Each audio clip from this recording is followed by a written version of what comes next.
চাঞ্চল্যকর নুসরাত হত্যা মামলায় 2 আসামির ফাঁসি বহাল, 4 জনের সাজা কমে যাবজ্জীবন, 10 জনকে খালাস। ঢালাও মৃত্যুদণ্ড দেয়া বিচারককে সরিয়ে দেওয়ার নির্দেশ।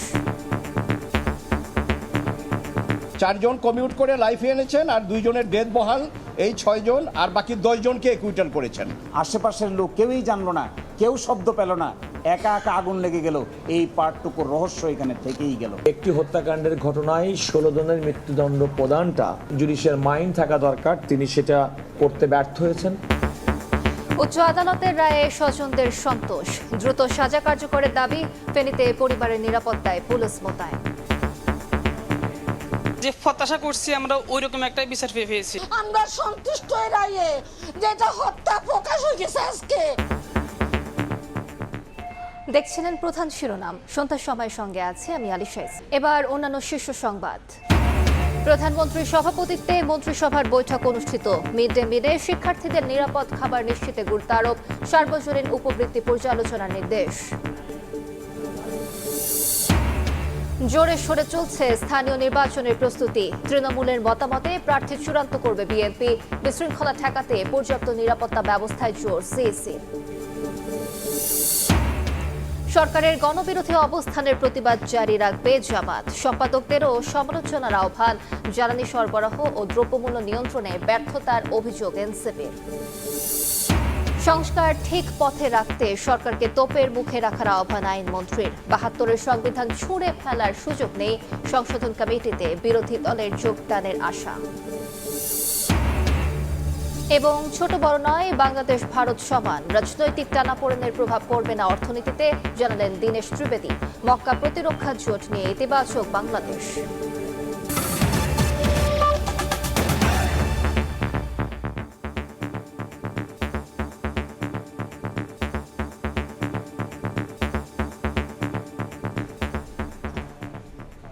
ফেনীতে চাঞ্চল্যকর নুসরাত হত্যা মামলায় সোনাগাজী ইসলামিয়া মাদ্রাসার তৎকালীন অধ্যক্ষ সিরাজউদ্দৌলা ও শিক্ষার্থী শাহাদাত হোসেন শামীমের মৃত্যুদণ্ড বহাল রেখেছেন উচ্চ আদালত। সাজা কমিয়ে যাবজ্জীবন কারাদণ্ড দেয়া হয়েছে 4 জনকে, খালাস পেয়েছেন 10 আসামি। একই সঙ্গে বিচারিক আদালতে ঢালাও মৃত্যুদণ্ড দেয়া বিচারককে সরিয়ে দেওয়ার নির্দেশ দিয়েছেন হাইকোর্ট। 2019 সালের 6 এপ্রিল সোনাগাজী ইসলামিয়া ফাজিল মাদ্রাসার ছাদে নির্মম পৈশাচিকতার শিকার হয়েছিল নুসরাত জাহান রাফি। মাদ্রাসার তৎকালীন অধ্যক্ষের বিরুদ্ধে শ্লীলতাহানির অভিযোগ প্রত্যাহার না করায় কেরোসিন ঢেলে আগুন ধরিয়ে দেওয়া হয় নুসরাতের গায়ে। পরে ঢাকা মেডিকেলের বার্ন ইউনিটে চিকিৎসাধীন অবস্থায় 10 এপ্রিল মারা যায় নুসরাত। নুসরাতকে পুড়িয়ে হত্যার এই নৃশংস ঘটনায় ফুঁসে উঠেছিল গোটা দেশ। ঘটনার মাত্র 7 মাসের মাথায় 2019 সালের 24 অক্টোবর ফেনীর নারী ও শিশু নির্যাতন দমন ট্রাইব্যুনাল মাদ্রাসার তৎকালীন অধ্যক্ষ সিরাজউদ্দৌলা সহ 16 আসামির সবাইকে মৃত্যুদণ্ড দেন। নিম্ন আদালতের সেই সাজার পর আইন অনুযায়ী মৃত্যুদণ্ড অনুমোদনের জন্য মামলার নথি আসে হাইকোর্টে। দীর্ঘ আইনি লড়াই, রাষ্ট্র ও আসামি পক্ষের যুক্তিতর্ক শেষে সোমবার উচ্চ আদালত মাদ্রাসার তৎকালীন অধ্যক্ষ সিরাজউদ্দৌলা ও একই মাদ্রাসার ছাত্র শাহাদাত হোসেন শামীমের মৃত্যুদণ্ড বহাল রাখেন। একই সঙ্গে মৃত্যুদণ্ডের সাজা কমিয়ে 4 জনকে যাবজ্জীবন দেন। খালাস দেয়া হয়েছে 10 আসামিকে। রায়ে নিম্ন আদালতে ঢালাও ফাঁসি দেওয়া বিচারকের বিচারিক ক্ষমতা কেড়ে নেওয়ার নির্দেশ দিয়েছেন হাইকোর্ট।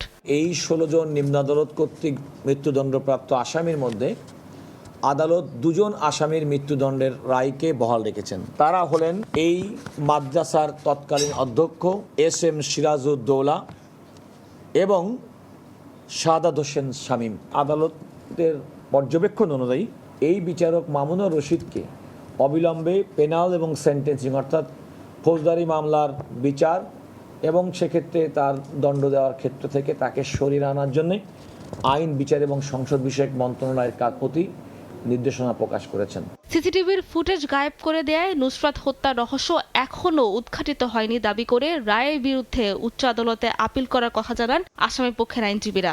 আশেপাশের লোক কেউই জানলো না, কেউ শব্দ পেল না, একা একা আগুন লেগে গেল। এই পার্টটুকুর রহস্য এখানে থেকেই গেল। ফলে আমরা এর বিরুদ্ধে আপিল করব। আমরা এক্সপেক্ট করি মাননীয় আপিল বিভাগে গিয়ে এই রহস্যের উন্মোচন হবে। 16 জনের ফাঁসি একটা মামলায়, এটা আমাদের এর আগে এরকম কোনো জাজমেন্ট আমার জানা নাই। নুসরাত হত্যা মামলার 16 আসামি কারাগারে রয়েছেন। যাবজ্জীবন পাওয়া 4 আসামিকে কন্ডেম সেল থেকে সাধারণ জেলখানায় দেওয়ার নির্দেশ দেওয়া হয়েছে। সাবরিনা মজুমদার, সময় সংবাদ, ঢাকা। এদিকে নুসরাত হত্যাকাণ্ডে উচ্চ আদালতের রায় স্বাগত জানিয়েছে পরিবার ও স্থানীয়রা। আসামিদের দ্রুত সাজা কার্যকরের দাবি তাদের। পরিবারের নিরাপত্তা নিশ্চিতের দাবি নিহত নুসরাতের মায়ের।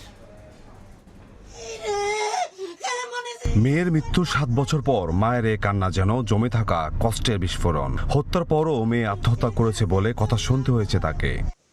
ফেনীর আলোচিত মাদ্রাসার শিক্ষার্থী নুসরাত হত্যা মামলায় 2 জনে মৃত্যুদণ্ড বহাল রেখেছেন হাইকোর্ট। উচ্চ আদালতের এই রায়কে স্বাগত জানিয়েছেন নুসরাতের পরিবার ও স্থানীয়রাও। দ্রুত সাজা কার্যকরের দাবি তাদের, পাশাপাশি নতুন করে পরিবারের নিরাপত্তা নিশ্চিতের দাবি নিহত মায়ের। আমরা এই রায়ে আলহামদুলিল্লাহ আলহামদুলিল্লাহ আলহামদুলিল্লাহ আমরা সন্তুষ্ট এই রায়ে, যেটা হত্যা প্রকাশ হয়ে গেছে আজকে, নুসরাতের হত্যা করা হয়েছে। রায়ের মধ্য দিয়ে একটি সুবিচার প্রতিষ্ঠিত হলো। যে প্রত্যাশা করছি আমরা ওইরকম একটা বিচার পেয়েছি। এদিকে রায়কে ঘিরে সকাল থেকে নুসরাতের গ্রামের বাড়িতে মোতায়েন করা হয় আইনশৃঙ্খলা বাহিনীর অতিরিক্ত সদস্য। ওনাদের বাড়িতে নিরাপত্তার দায়িত্বে আছি। নিরাপত্তার দায়িত্বে সবসময় যেরকম ছিলাম, এখনো নিরাপত্তার দায়িত্বে থাকবো। আমরা সবসময় সোচ্চার আছি, সতর্ক আছি।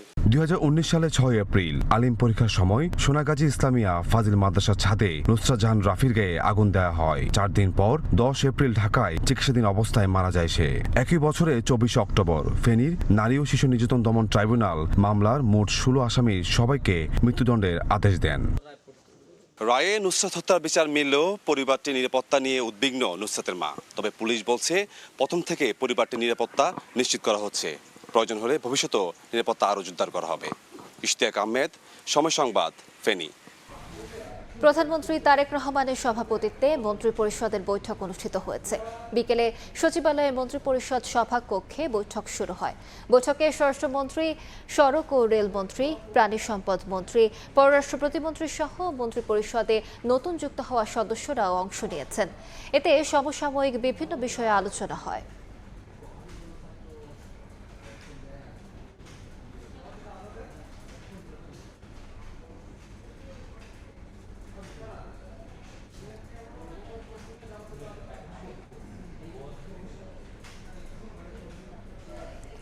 মিড ডে মিলে শিক্ষার্থীদের পুষ্টিকর ও নিরাপদ খাবার নিশ্চিতে গুরুত্ব আরোপ করেছেন প্রধানমন্ত্রী তারেক রহমান। একই সঙ্গে ষষ্ঠ থেকে স্নাতক পর্যন্ত মেয়েদের জন্য সার্বজনীন উপবৃত্তি আবারও চালুর সম্ভাবনা পর্যালোচনার নির্দেশ দিয়েছেন তিনি। সচিবালয়ে প্রধানমন্ত্রীর শিক্ষা সহায়তা ট্রাস্টের চলমান কার্যক্রম নিয়ে বৈঠকে সভাপতিত্ব করেন সরকার প্রধান। এ সময় শিক্ষা সহায়তা ট্রাস্টের চলমান কার্যক্রমের লক্ষ্য ও উদ্দেশ্য ও শিক্ষার্থীদের শিক্ষা জীবনে আর্থিক সহায়তা প্রদানের মাধ্যমে ঝরে পড়া রোধে ট্রাস্টের ভূমিকা সম্পর্কে প্রধানমন্ত্রীকে অবহিত করা হয়। সাবেক প্রধানমন্ত্রী বেগম খালেদা জিয়ার আমলে মেয়েদের জন্য চালু হওয়া সার্বজনীন উপবৃত্তি কর্মসূচির প্রভাব, অর্জন এবং মিড ডে মিলের বিস্তারিত আলোচনা হয়।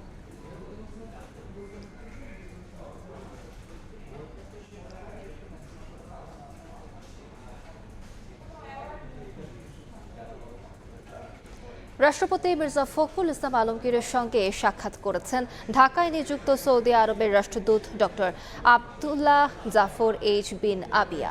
দুপুরে বঙ্গভবনে সাক্ষাৎকালে সৌদি বাদশাহ সালমান বিন আব্দুল আজিজ ও ক্রাউন প্রিন্স মোহাম্মদ বিন সালমানের পক্ষ থেকে মির্জা ফখরুল ইসলাম আলমগীরকে রাষ্ট্রপতি হিসেবে দায়িত্ব গ্রহণের জন্য অভিনন্দন জানান। এ সময় রাষ্ট্রপতি বর্তমান বৈশ্বিক জ্বালানি সংকট পরিস্থিতিতে সৌদি আরবকে বাংলাদেশের পাশে থাকার আহ্বান জানান। এদিন প্রধান বিচারপতি জুবায়ের রহমান চৌধুরীও রাষ্ট্রপতির সঙ্গে সাক্ষাৎ করেন। তিনি দেশের বিচার বিভাগের সার্বিক কার্যক্রম রাষ্ট্রপতিকে অবহিত করেন।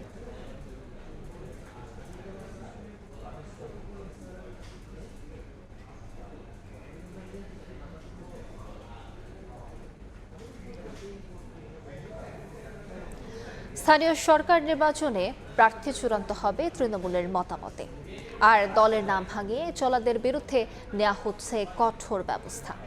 ভারপ্রাপ্ত মহাসচিবের দায়িত্ব পাওয়ায় শহীদ জিয়া ও বেগম জিয়ার সমাধিতে শ্রদ্ধা জানিয়ে এ কথা বলেন রুহুল কবির রিজভী। এদিকে আলাদা অনুষ্ঠানে দলের নেতারা বলেন, দলের মধ্যে যারা ষড়যন্ত্র করে বিভাজন করতে চায় তাদের বিরুদ্ধে সতর্ক থাকতে হবে। বিএনপির নেতাকর্মীদের নিয়ে শহীদ রাষ্ট্রপতি জিয়াউর রহমান এবং সাবেক প্রধানমন্ত্রী খালেদা জিয়ার সমাধিতে শ্রদ্ধা জানিয়েছেন দলের ভারপ্রাপ্ত মহাসচিব রুহুল কবির রিজভী। এ সময় আত্মার মাগফিরাত কামনায় দোয়া ও মোনাজাত করা হয়। পরে গণমাধ্যমে ভারপ্রাপ্ত মহাসচিব বলেন, সারা দেশে দলের নাম ভাঙিয়ে চলা লোকদের বিরুদ্ধে নেওয়া হবে কঠোর ব্যবস্থা। জানান, কোনো প্রতীক না থাকায় স্থানীয় নির্বাচন হবে বিশৃঙ্খলা মুক্ত। দল থেকে স্থানীয় পর্যায়ে আমাদের দলের নেতৃবৃন্দ যারা আছেন, ইউনিয়নের নেতা, উপজেলার নেতা বা থানার নেতা বা জেলার নেতারা, তারা সব কিছু যাচাই বাছাই করে ইউপি নির্বাচনে যিনি যোগ্য প্রার্থী তাকে সমর্থন দেবে, কারণ দলীয় প্রতীকে এখন তার নির্বাচন হবে না। এদিন রাজধানীর ডিপ্লোমা ইঞ্জিনিয়ারিং ইনস্টিটিউটে বিএনপির সাবেক মহাসচিব ব্যারিস্টার আব্দুস সালাম তালুকদারের ২৭তম মৃত্যুবার্ষিকী উপলক্ষে স্মরণ সভায় অংশ নেন দলের বিভিন্ন পর্যায়ের নেতারা। এতে অংশ নিয়ে বিএনপির স্থায়ী কমিটির সদস্যরা বলেন, দলের মধ্যেই ষড়যন্ত্রকারীদের বিরুদ্ধে সতর্ক থাকতে হবে। এর ফল যে পর্যন্ত না পাওয়া যাবে, বোঝা যাবে না যে কত যুগান্তকারী এসব কাজ।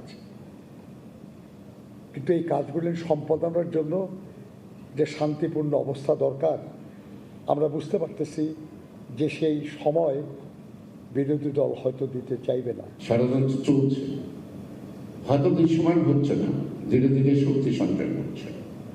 এটাকে মোকাবেলা করতে হবে যারা সরকারে আছে থাকুক, তারা রাষ্ট্র পরিচালনা করুক, তারা প্রধানমন্ত্রীকে সঠিকভাবে সহযোগিতা করুক, আখের পিছনের কথা চিন্তা না করুক।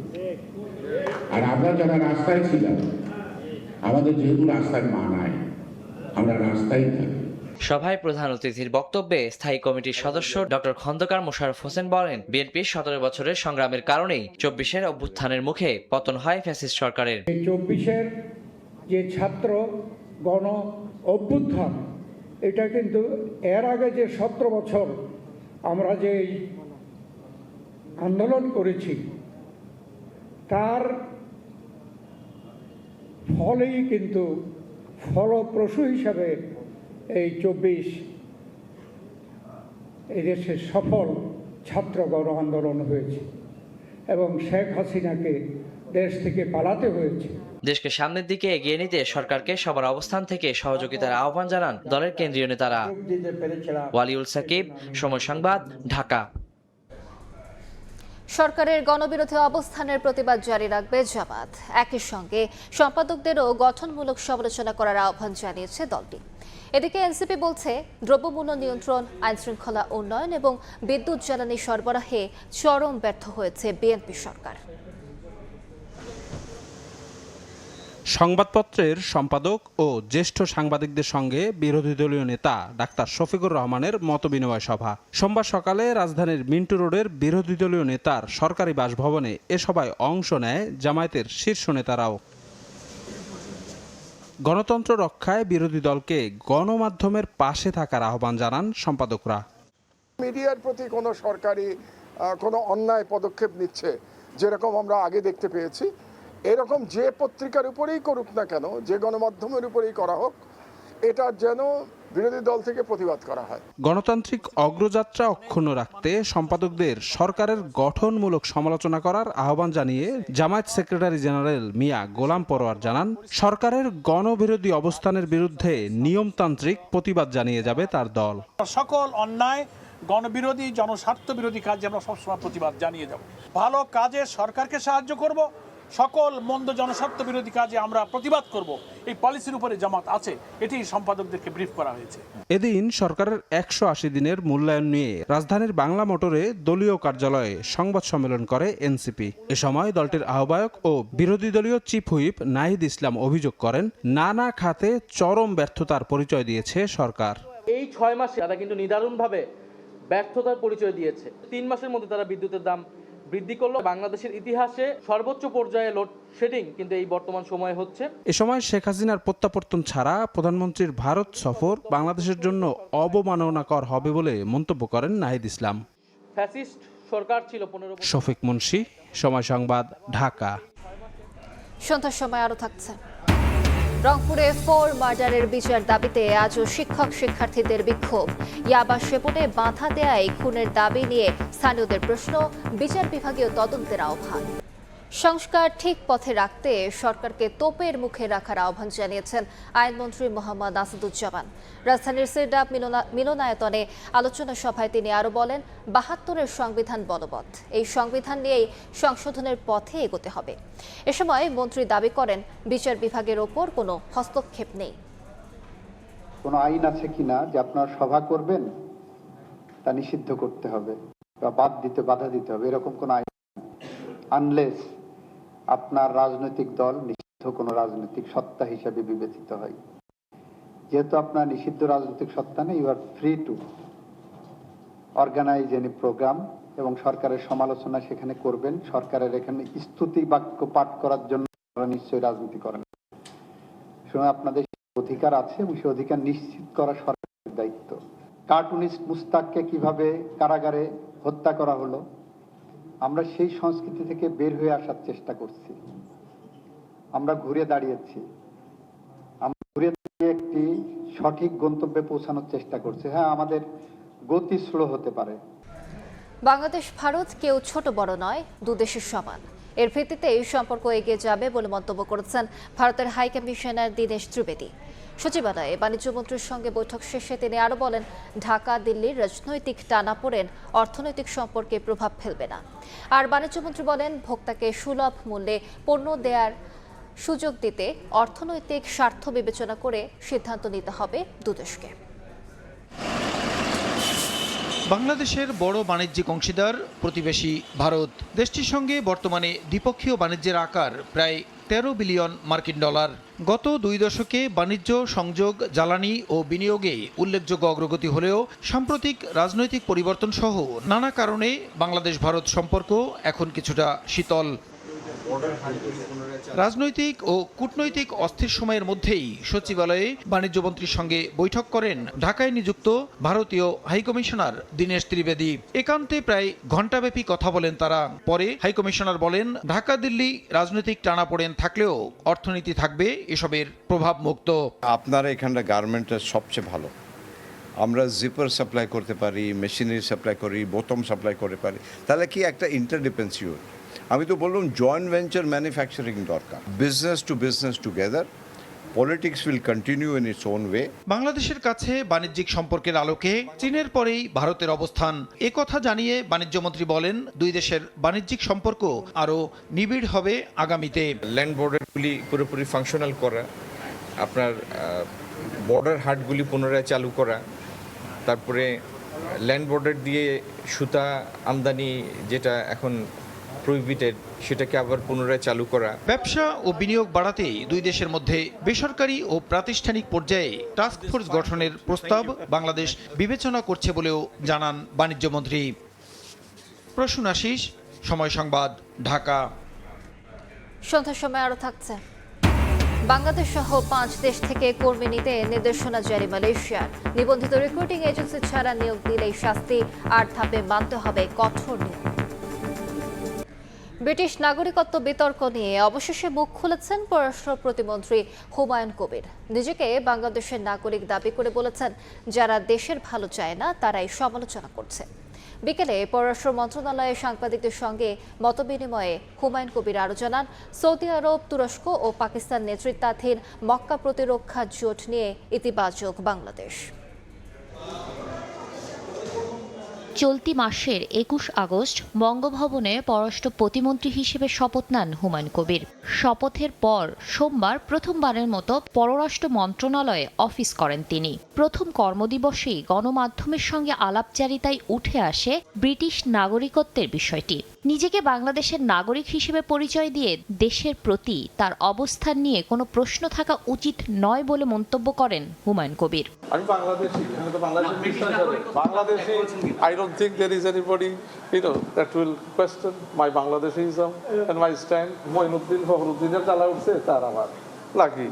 দেশের পক্ষে জোরালো অবস্থান নেওয়া মানুষ সকল, দেশপ্রেমিক মানুষ যারা আছে, দেশের পক্ষে যারা অবস্থান নেয়, সবাই মিলে ইনশাল্লাহ এই দেশকে এগিয়ে নিয়ে যাব। সৌদি আরব, পাকিস্তান, তুরস্কের প্রতিরক্ষা সহযোগিতার কাঠামোতে এক দেশের উপর সশস্ত্র হামলাকে 3 দেশের উপর হামলা হিসেবে বিবেচনার নীতি রয়েছে। মক্কা প্রতিরক্ষা চুক্তিতে বাংলাদেশের সম্ভাব্য সম্পৃক্ততা নিয়ে জাতীয় স্বার্থ ও পরবর্তী বৈশ্বিক বাস্তবতার আলোকে বিষয়টি ইতিবাচকভাবে দেখার কথা জানান প্রতিমন্ত্রী। বাংলাদেশের leadership, particularly honourable prime minister Tarek রহমানের লিডারশিপ কে তারা অনেক জায়গায় আমন্ত্রণ জানাচ্ছেন। এমনও হয় যে ইসলামিক নেশনসের মধ্যে একটা সিকিউরিটি প্যাক্ট হয়, তাহলে এখানে তো আর অস্বাভাবিক না যাওয়া। So let's see, it's being viewed positively. নতুন দায়িত্বে পররাষ্ট্রনীতির ধারাবাহিকতা বজায় রাখার কথাও জানান হুমায়ুন কবির। শাতিলা শারমিন, সময় সংবাদ, ঢাকা। মনের মতো ডিজাইন আর stylish collection, Brickell furniture, furnish your dream. রংপুরে 4 মার্ডারের বিচার দাবিতে আজও শিক্ষক শিক্ষার্থীদের বিক্ষোভ হয়েছে। ইয়াবা সেবনে বাধা দেয়ায় খুনের দাবি নিয়ে প্রশ্ন তুলেছেন স্থানীয়রা। বিচার বিভাগীয় তদন্তের আহ্বান তাদের। শনিবার রাতে রংপুর জেলা স্কুলের অবসরপ্রাপ্ত শিক্ষক গণপতি চক্রবর্তী, তার স্ত্রী প্রীতিলতা, মেয়ে আগামী ও ছেলে আয়ুষের মরদেহ নিজ বাড়ি থেকে উদ্ধার করে পুলিশ। 24 ঘন্টার মধ্যে হত্যায় জড়িত মুগ্ধ ও সিদ্ধার্থ নামে 2 যুবককে গ্রেফতার করা হয়। পুলিশ জানিয়েছে নিজ ভবনের ছাদে মাদক গ্রহণে বাধা ও বাগবিতণ্ডার জেরে এই নির্মম হত্যাকাণ্ড। মাদক সেবনকে ঘিরে বাগবিতণ্ডার জেরে শিক্ষক গণপতি চক্রবর্তীর বাসভবনের এই ছাদেই তাকে হত্যা করেন ঘাতক সিদ্ধার্থ এবং মুগ্ধ। পুলিশ বলছে এরপরেই সিঁড়িঘরে শিক্ষকের স্ত্রী এবং কন্যা এবং সবশেষ বাড়ির ভিতরে ঢুকে তার শিশু সন্তানকে হত্যা করেন এই 2 ঘাতক। স্থানীয়রা জানান, শুধু মাদক সেবনে বাধা দেয় এমন নির্মম হত্যাকাণ্ডের কথা বিশ্বাসই হচ্ছে না কারো। সাদা সিধা মানুষ ছিল, খুবই ভদ্রলোক ছিল, বাইরে কম বেড়াইতো। 2টা ছেলে কিভাবে 4টা মানুষকে একের পর এক খুন করে ফেললো, এর পিছনে কোনো কারো হাত আছে কিনা আমি তো এটাই বিশ্বাস করতে পারতেছি না। ওই রকম 2টা ছোট ছেলে এত বড় কাজ করতে পারে, 1টা নয়, 2টা নয়, 3টে নয়, 4টে। এই নৃশংস হত্যাকাণ্ডের পেছনে আর কোনো ঘটনা আছে কিনা তা উন্মোচনে বিচার বিভাগীয় তদন্তের দাবি উঠেছে। এখানে বিভিন্ন রকম কথাবার্তা আমরা শুনতে পাচ্ছি, তো এখানে আমরা চাচ্ছি এটা বিচার বিভাগীয় একটা তদন্তের মাধ্যমে, সুষ্ঠু এবং নিরপেক্ষ তদন্তের মাধ্যমে যেন এই ঘটনাটার বিচার হয়। হত্যায় জড়িতদের দৃষ্টান্তমূলক শাস্তির দাবিতে সোমবার রংপুর জেলা স্কুলের সামনে মানববন্ধন করেছেন শিক্ষক শিক্ষার্থীরা। নাজমুল ইসলাম নিশাত, সময় সংবাদ, রংপুর।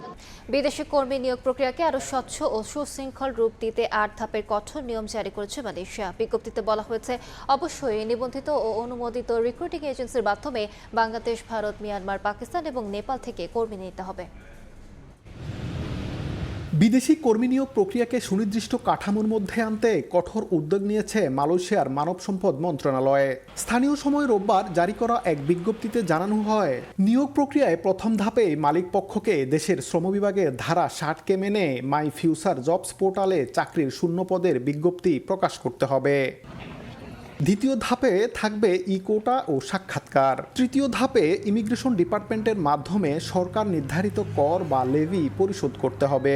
লেভি পরিশোধের বিষয়টি নিশ্চিত হলে পোর্টাল থেকে মালিকপক্ষকে দেওয়া হবে শর্ত সাপেক্ষ অনুমোদনপত্র।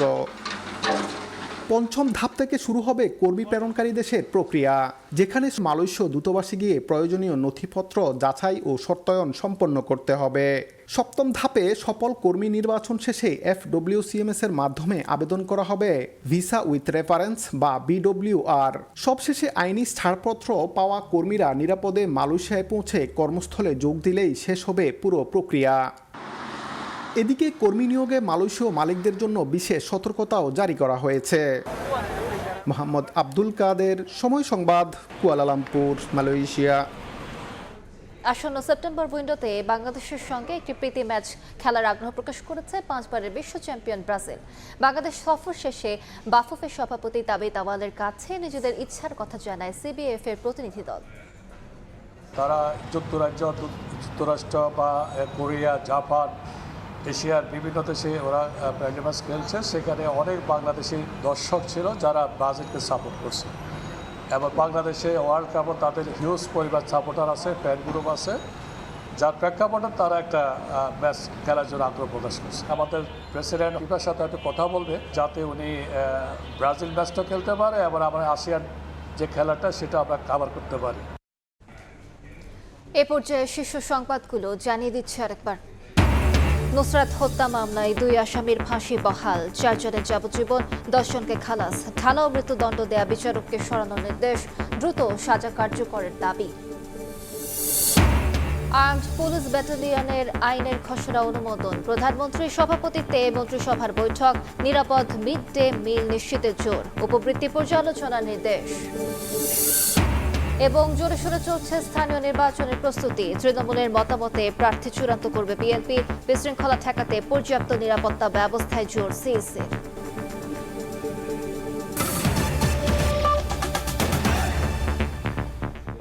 এ ছিল সন্ধ্যার সময়, এরপর জনপদের সময় নিয়ে সঙ্গে থাকবেন জাফর সাদিক। ধন্যবাদ আলিশা। জনপদের সময় নিয়ে আসছে কিছুক্ষণ পর, সঙ্গে থাকুন সময়।